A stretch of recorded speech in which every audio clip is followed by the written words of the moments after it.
Marriage by Obligation, Book 1. Secret Admirer. Written by Ruth and Nordin. Narrated by Google AI Mia. Design credit Book Wiz. Chapter 1. January 1830. Lady Rachel waved her fan to help cool herself off. The ballroom was full, and more than half the people were dancing. Her gaze went to the available bachelors, most of whom she'd already danced with since starting her season. Unfortunately, not a single one interested her. She turned to her two friends. "How are we supposed to pick a gentleman, if not a single one interests us?" "I think we're supposed to pick the one who has the most money," Miss Lydia Hamilton said. Though her gaze went to Lady Carol, "You might have already secured the wealthiest bachelor in London." Carol shook her head. "I didn't secure him. My father did. And he did that when I was a child." "Yes, but you must be pleased with the match," Lydia insisted. "He's gorgeous." Rachel followed Lydia's gaze and saw Carol's betrothed, who was scowling as someone talked to him. "I don't think the Duke of Augustine is happy tonight." Carol rolled her eyes. "He's never happy. He looks at me like that all the time. I'm just glad I'm not the only one he scowls at. It assures me that there's nothing wrong with me." "Of course there's nothing wrong with you," Rachel said. "You're a lovely person. If you weren't, Lydia and I wouldn't be your friend." Lydia gave another look at the Duke of Augustine. "Are you sure he's not scowling because he has something sharp stuck in his boot? Maybe it's lodged in there so tightly he can't get it out."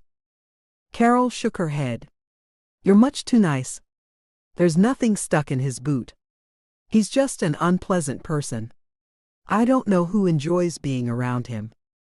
Lydia sighed. "What a shame. No one that good-looking should be unpleasant to be around." She scanned the ballroom. "What about him, Rachel? He's not bad-looking and he's well-dressed." Rachel followed her friend's gaze and saw a blonde-haired gentleman who was standing off to the side of the room. At first, she thought he was moving to the lively upbeat music, but then it occurred to her that he was fidgeting. Her eyebrows furrowed. Whatever was wrong with him? "Does he seem unusual to you?" she asked her friends. Lydia and Carol studied him. He seemed to realize someone was staring at him, for he looked in their direction. He jerked in panic. Rachel and her friends hurried to avert their gazes so as not to cause him more unease. She waited for a couple of seconds and chanced another look in his direction. He was gone. She searched for him and saw that he had moved to the doors of the veranda. When their eyes met, he gasped and hurried to open the door and slipped outside. Lydia laughed. "You might have a harder time finding a husband than we expected if the gentleman you look at bolt for the door." Rachel stared in surprise at the veranda before directing her gaze to her friend. "I don't understand it. Won't he get cold out there?" Lydia shrugged. "I have no idea what he was thinking when he ran off like that." Rachel's brother, the Duke of Creighton, approached. "Did you notice anyone interesting?" Ignoring the way Lydia chuckled, Rachel gestured to the veranda. "There was a gentleman I seem to have made an impression on. He headed out of the ballroom when he realized I was looking in his direction." Horatio's attention went to the gentleman who was standing outside. Just as she thought he was getting cold out there, he was starting to shiver. "You need to talk him into coming back inside," she said. "He seems uncomfortable out there." "I'm sure he is, given how chilly it is," her brother replied. "But I'm not surprised you managed to chase him out of the room with a simple look. That's Lord Quinton." He patted her shoulder. "Just know that you're not the reason he ran. He's a bit odd, but he's a good gentleman." "How do you know him?" Lydia asked. "He's a member of White's. I see him there all the time," he replied. Lydia glanced back at the veranda. "Is he wealthy?" "Very," Horatio said. "But he's also skittish." His attention went back to Rachel. I want to take you around the room and introduce you to a few people. Maybe we can find someone worth marrying you." Rachel offered her friends an apologetic smile before she headed off with her brother. She hated leaving them, but she was here to find a husband.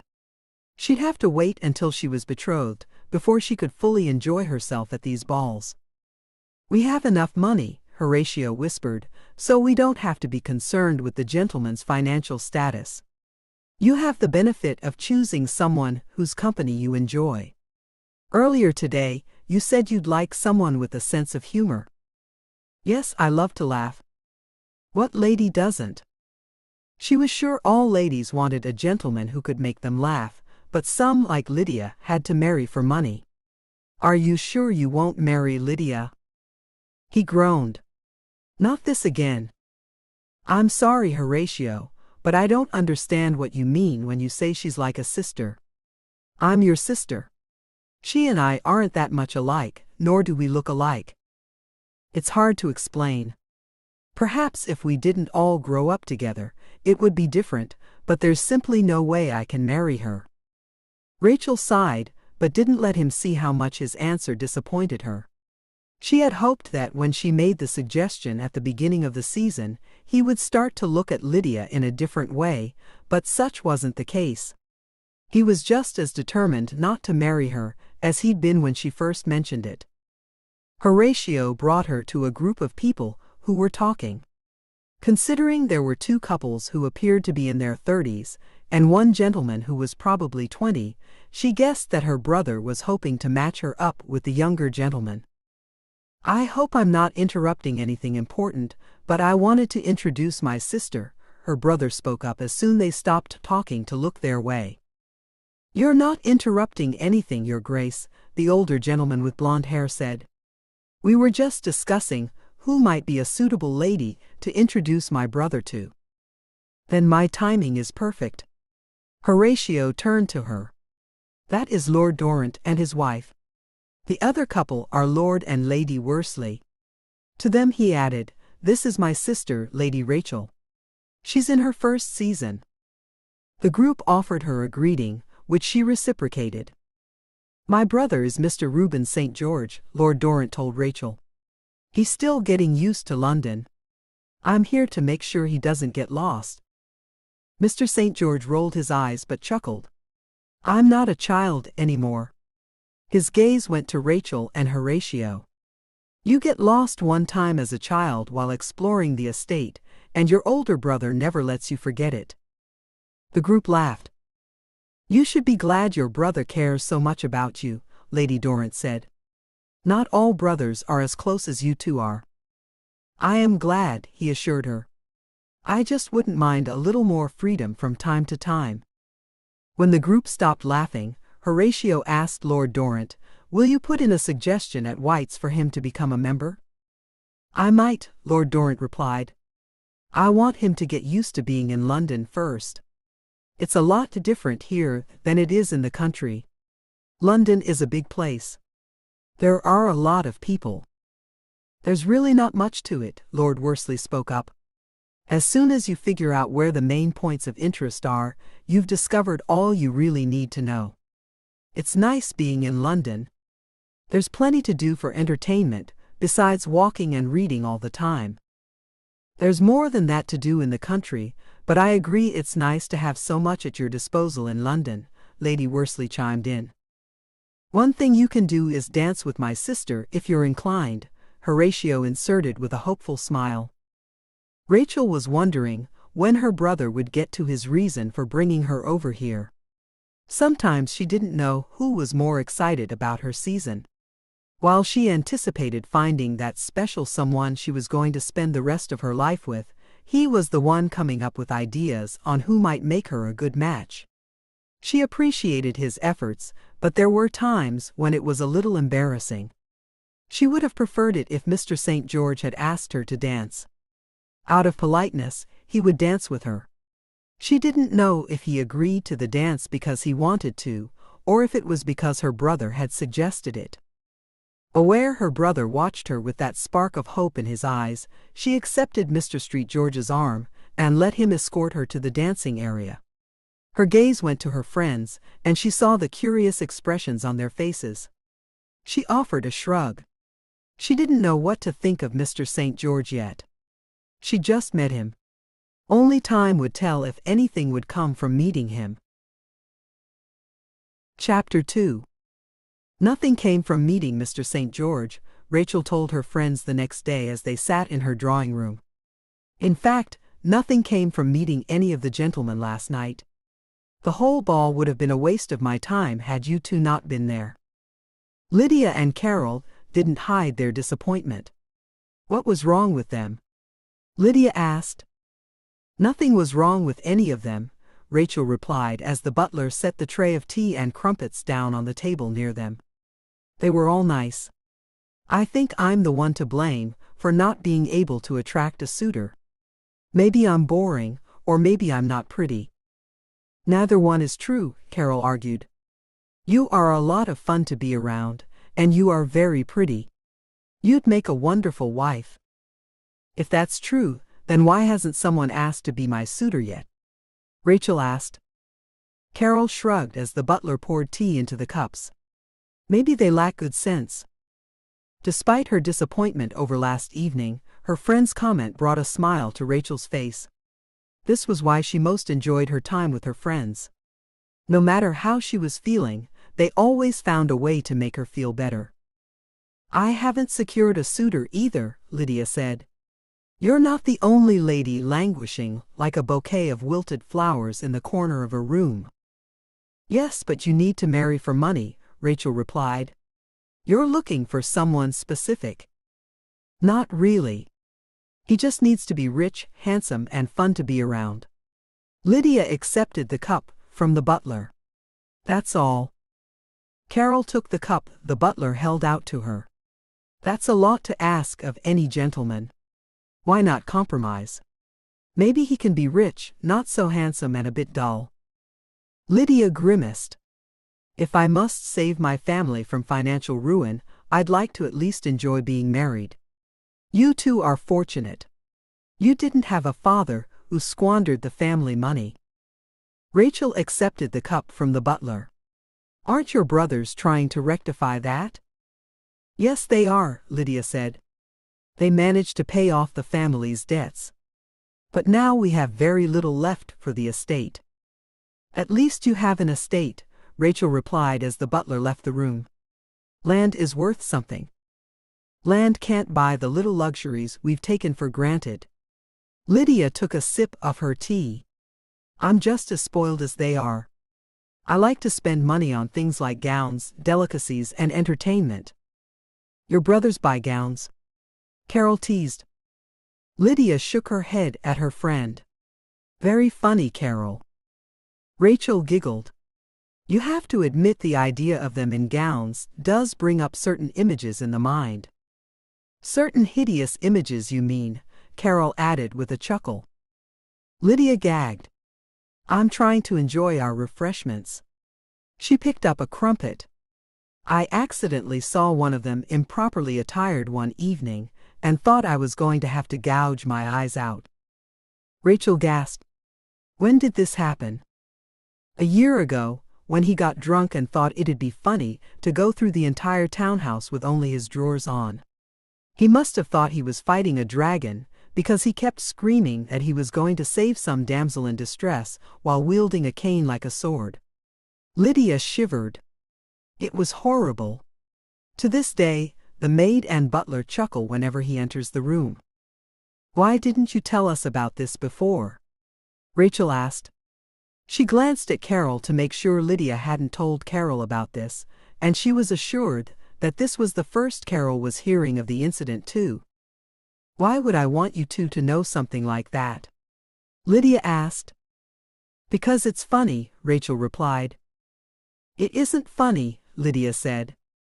In fact, it was embarrassing. If our father hadn't arranged for the maid and butler to be paid by a lawyer for the rest of their lives, I doubt they would still be with us to this day. She shivered again. I just want to forget it ever happened. She bit into her crumpet. Which brother was it? Rachel asked. I'm not saying, Lydia replied. Does he still get drunk? Carol asked. Lydia shook her head. Thankfully, he recalled the incident and hasn't had a drink since. Carol's gaze went to Rachel. It was Felix. Felix rarely drinks brandy anymore. Lydia opened her mouth to protest, but then groaned.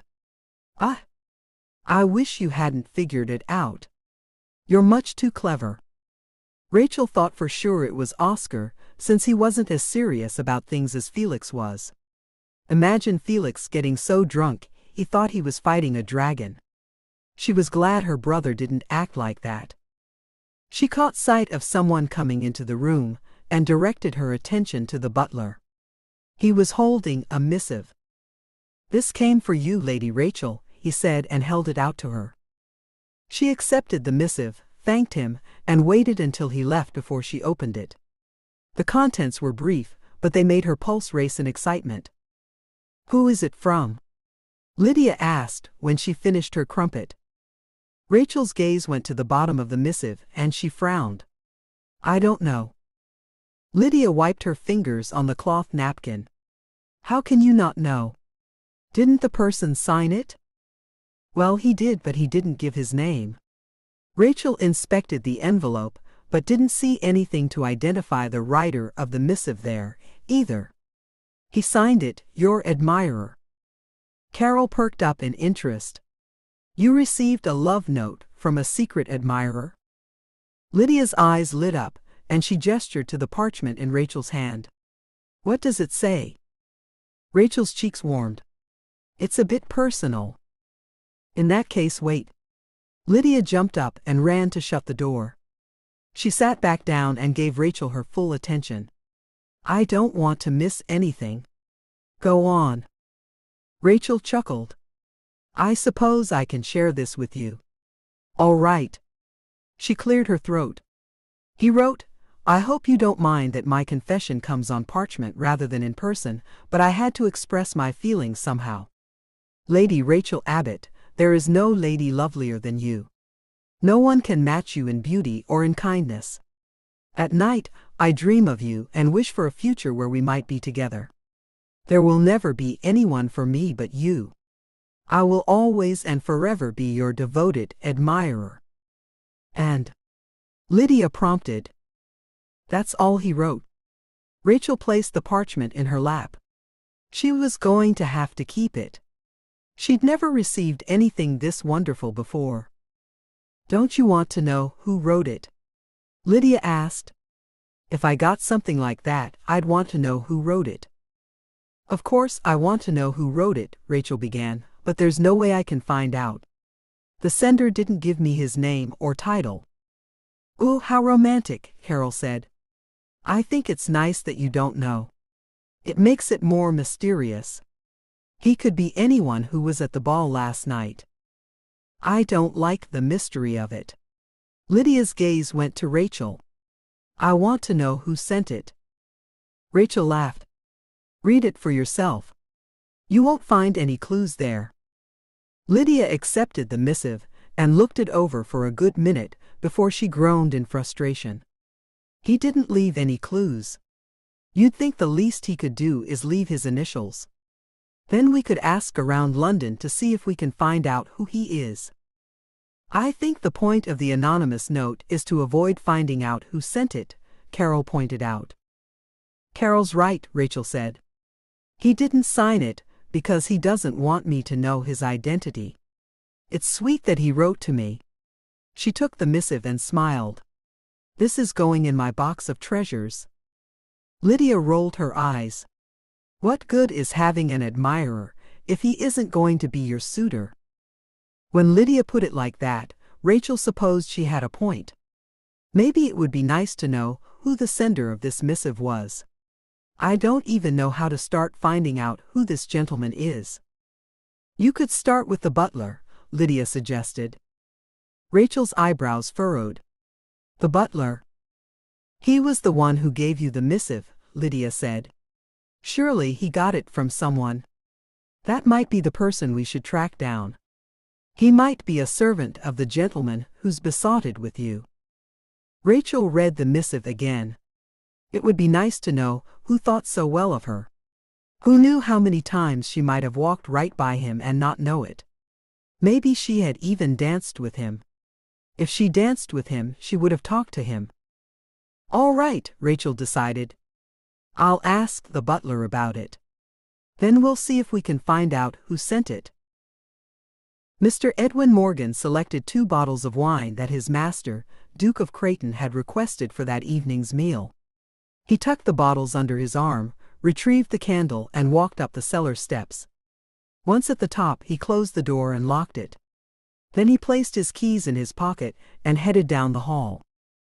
Mrs. Abigail Brown, the head housekeeper, happened to be coming from the opposite direction. "Did Mark ever catch that rat?" he asked her. She offered him a smile. "Yes, thankfully, it went right into the trap he set out." His eyebrows rose in surprise. "Your son ought to be congratulated on a job well done." "I already gave him a piece of candy." "You did? What kind?" "A lemon drop." "What a lucky lad." "It's his favorite," she said. "It was the least I could do from saving us all from embarrassment. The last thing we need is for the master to find out a rodent found its way into this place. That would be bad news, especially on a day when he's having a dinner party." "Yes. Now we can focus on getting everything ready." He nodded in agreement, then continued on his way to his office. He set the wine bottles and candle down, then sat at the small desk. He opened the ledger so he could record the fact that he'd taken the wine from the cellar. He made a note to order more wine, then placed the lid back on the inkwell. When he noticed that the top drawer of the desk was slightly open, he hurried to close it. In his haste to write the missive to Lady Rachel, he had forgotten to close it all the way. Thankfully, no one ever came into this room, or they might have noticed the slip. He took a deep breath and released it. In all of his 27 years of life, he'd never done anything so foolish. His intention was only to give Lady Rachel encouragement. She'd seemed so despondent about not receiving any suitors. She was a lovely lady. She should know someone was attracted to her. For the life of him, he couldn't understand why she didn't have any gentlemen coming by to visit her. It hadn't been until recently that he developed an affection for her. He had started out as a footman in this household when he was 16. She'd been 7. He remembered that because it happened to be her birthday, and her father had arranged for a party to celebrate it. Edwin moved his way up to being the butler by the time he was 25. Then her father died, and her brother stepped into his role as the Duke. The transition worked well, though the year had been a somber one. Once the mourning period was over, her brother made arrangements to get her ready for her first season. It was the day Lady Rachel made her appearance at court that Edwin realized she wasn't a child anymore. She had grown into a lady. He'd never forget how beautiful she looked in the drawing room as she waited for her brother to escort her out of the townhouse. Try as he might, Edwin couldn't go back to thinking of her the same way he had before. And that had changed everything. He couldn't do anything about his attraction to her, of course. She was a noble lady, and he was a servant. His job was to stay out of the way, only to approach her when it was necessary. He could only hope that his missive had assured her that she was desirable. Sometimes all a person needed was to know someone believed in them in order to accomplish something great. Her brother was a good master, but Edwin would always have a special amount of respect for her father, since it was her father who saw to it that he was groomed into the job of being a butler. Her father saw potential in him that no one else ever had. Maybe his secret admiration of Lady Rachel could lead her to a gentleman deserving of her. Feeling better, he released his breath. Lady Rachel didn't know the missive was from him. He'd been careful to leave no clues. As far as she was concerned, the missive could have come from anyone. He hadn't, unwittingly, upset things with his master. The last thing he'd ever do was act inappropriately toward his master's sister. He straightened up in the chair and checked through the list of wines in stock. Everything was in order. All he had to do was replace the ones he would be using that evening. Then he would go to his pantry and retrieve the dishes to be used for the evening. He stood up, selected the key he needed, and headed for the pantry. Chapter 3. I invited a couple of bachelors to this evening's dinner party, Horatio said, as he escorted Rachel into the drawing room. I've been assured that they're all respectable gentlemen. He stopped her at a chair and gestured for her to sit.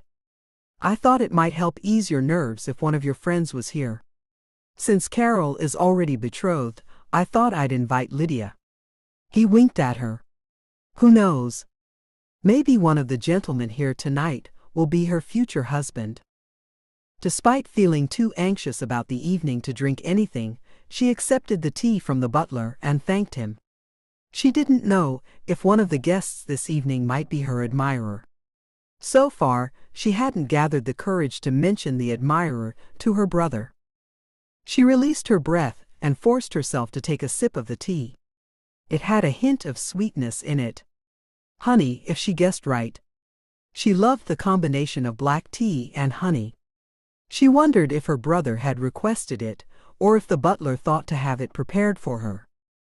Her brother sat next to her and drank his tea before he said, "There will be 3 gentlemen here this evening. One is Lord Wright. He's a widower with a child. The second is Lord Quinton.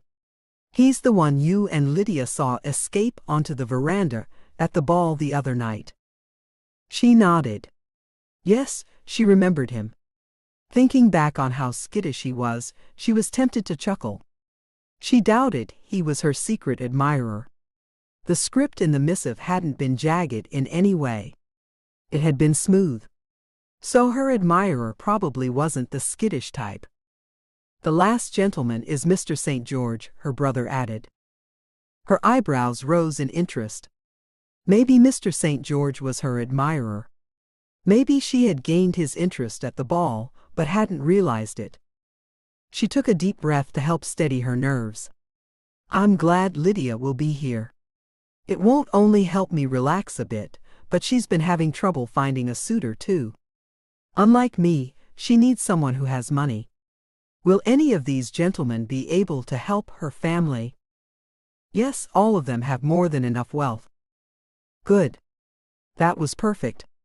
Even if nothing came of this evening for her, maybe her friend would benefit from it. She cleared her throat. What other ladies will be in attendance this evening? Lord Wright has a sister and a cousin who will be here this evening, Horatio replied. His sister is in her 2nd season, and she lives with him. His cousin, however, recently arrived here from Canada. She's in her late 20s. Given her age, I'm not sure if she'll appeal to anyone in attendance this evening. He shrugged. If you add me, there will be 4 gentlemen here. I want all of the gentlemen to have someone to escort to dinner, so I asked Lord Wright to bring his cousin here tonight. How well do you know Lord Wright? I don't recall hearing about him before. He's an acquaintance. I've only talked to him a couple of times. Lord Dorrant, that is Mr. St. George's brother, recommended him. I confided to Lord Dorrant about Lydia's situation, and he thinks Lord Wright will be a good match for her. So, who will you escort to dinner? Lord Wright's sister or cousin? Since I'm older than Lord Quinton, I'll escort the cousin. He will escort the sister. After dinner, the gentleman will join me in the den, while you and the ladies will come in here. That should take a half hour to an hour, depending on how good the conversation is. Then the gentleman and I will join you and the ladies in here, and we'll play a game or 2. If all goes well, we'll be up late. If not, he shrugged, I'll find a reason to let them go home early. I'm really hoping for a good evening. It would be nice if this is the evening you acquire a suitor. I'll do my best. He smiled. I know you will. The gentleman who marries you will be very lucky. Pleased by the compliment, she returned his smile. It was nice to know she had his support. It lessened her anxiety considerably. The butler came into the room with a gentleman and two ladies. "Lord Wright, Miss Carnell and Miss Jameson are here." Rachel stood up with her brother and greeted the guests as they came farther into the room. Lord Wright seemed to be in his mid-30s. He was attractive in his own right, she supposed, but there was a certain sorrow in his eyes that made her think he might not be ready for a second marriage. He must have really loved his wife. Miss Carnell turned out to be his sister, and she was considerably younger than him. If Rachel had to guess, she was close to her age. She had a sweet look about her that made Rachel think the two could be friends if they were allowed enough time to talk. Miss Jameson, the cousin, however, seemed a bit more reserved. Rachel wasn't sure she would ever feel comfortable with her. "Have a seat," Horatio invited as the butler poured tea into their cups. "Lord Quinton and Mr. St. George will be here shortly." He waited until the butler was done before asking, "How are the three of you doing?" As Lord Wright began answering him, Rachel felt the weight of someone's gaze on her. Curious, she glanced toward the doorway and saw that the butler was looking at her. He averted his gaze and slipped out of the room. Her eyebrows furrowed. That was strange. She didn't think he'd ever spent time watching her before. But then he knew she had received that missive. Was it possible he knew the identity of her secret admirer? Did he know that her admirer was one of the guests this evening, and he was waiting to see if she would figure it out? Her attention went back to Lord Wright. He was talking about something his 2-year-old daughter had done earlier that day. He didn't glance her way once while talking. She didn't think he was her admirer. Not only did she not know him, but he wasn't showing the slightest bit of interest in her. Her admirer must be one of the other two gentlemen who were due to arrive. She took a deep breath and released it. Thankfully, her brother could keep a conversation going. She would be lost if he wasn't there. While she didn't consider herself to be shy, knowing her secret admirer might be here this evening did make her more cautious about what she should say and do. The last thing she wanted to do was lose the admiration of someone who held her in such high esteem. "Lord Wright said you came here from Canada," her brother told Miss Jameson. "I hope you're enjoying your time in London." "I am," Miss Jameson replied. "My cousins have been very kind in arranging for me to come here." Rachel wanted to ask what prompted her to come to London, but wondered if that was too personal, so she decided to keep her mouth shut. "How did you handle the trip across the ocean?" her brother asked. "I heard some people get sick at sea." "I managed all right, but a few people did take ill," she replied. "I was fortunate." "Some people don't just get sick at sea," Miss Carnell spoke up. "Some get sick in a carriage. I don't like going to the country estate because all the swaying back and forth in the carriage makes me nauseous." "Yes, we learned that the hard way when she was a child," Lord Wright added. "How awful," Rachel said. "If that happened to me, I wouldn't leave London. It takes us 4 days to reach our country estate. For us it's 3 days." Miss Carnell rolled her eyes. 3 very long days. Then Miss Carnell put her hand over her stomach and pretended to gag. Rachel's lips curled up in amusement. Even if Miss Carnell didn't fare well during those trips, she had a sense of humor about it. Rachel liked her. Lydia and Carol might like her too. The butler brought a gentleman into the room, and it took Rachel a moment to recognize him. He was the same one who had run out to the veranda when he realized she and Lydia were looking at him. "Lord Quinton has arrived," the butler told the group. "I expect Mr. St. George to be here soon. I believe I saw his carriage pulling up to the townhouse on my way here." Rachel thought he glanced her way, but he left the room within the next moment, so it was hard to tell. It was truly a strange thing. How often had the butler been in the same room with her, but she hadn't really noticed him. Horatio stood up and gestured for Lord Quinton to join them. "I'm glad you're here." As her brother proceeded to introduce them, Rachel noticed the way Lord Quinton kept patting the pocket of his waistcoat. Given the fact that his tailcoat covered most of his waistcoat, she couldn't make out what was in the waistcoat pocket. Whatever it was, he seemed worried he might lose it. Her brother was right about him, he did seem a bit odd. But odd was something one could overlook if the gentleman was nice. Just as Lord Quinton sat down, the butler brought Mr. St. George into the room. This time, Rachel was assured the butler did glance in her direction as he introduced them to Mr. St. George. Her eyes widened in interest. Perhaps the butler was giving her a hint. Maybe Mr. St. George was her secret admirer. Her heartbeat picked up as Mr. St. George joined the group. "I hope I'm not late," Mr. St. George said. "No, you're right on time," her brother replied. He quickly made the introductions, then gestured for Mr. St. George to sit in the chair closest to Rachel. "We're waiting for one more guest. In the meantime, you've already met my sister." Mr. St. George offered her a nod and a smile. "Yes, I had the pleasure of dancing with her at the last ball." Well, that settled it. He had to be her secret admirer. Despite what she thought, he hadn't been bored while they danced. He'd just been shy. Feeling a bit shy herself, she offered him a smile in return. Lord Quinton scanned the ladies, and he once again patted whatever was in his pocket. "Which lady will I be escorting to dinner?" "Miss Carnell," her brother answered. "I will be escorting Miss Jameson. Lord Wright will escort Miss Hamilton, and Mr. St. George will escort my sister." Lord Quinton took a careful look at Miss Carnell, and her eyebrows rose in surprise. Rachel couldn't blame her. What was he looking for? "I can't help but notice the amulet you're wearing." Lord Quinton pointed to the small blue and green object that was pinned to her gown.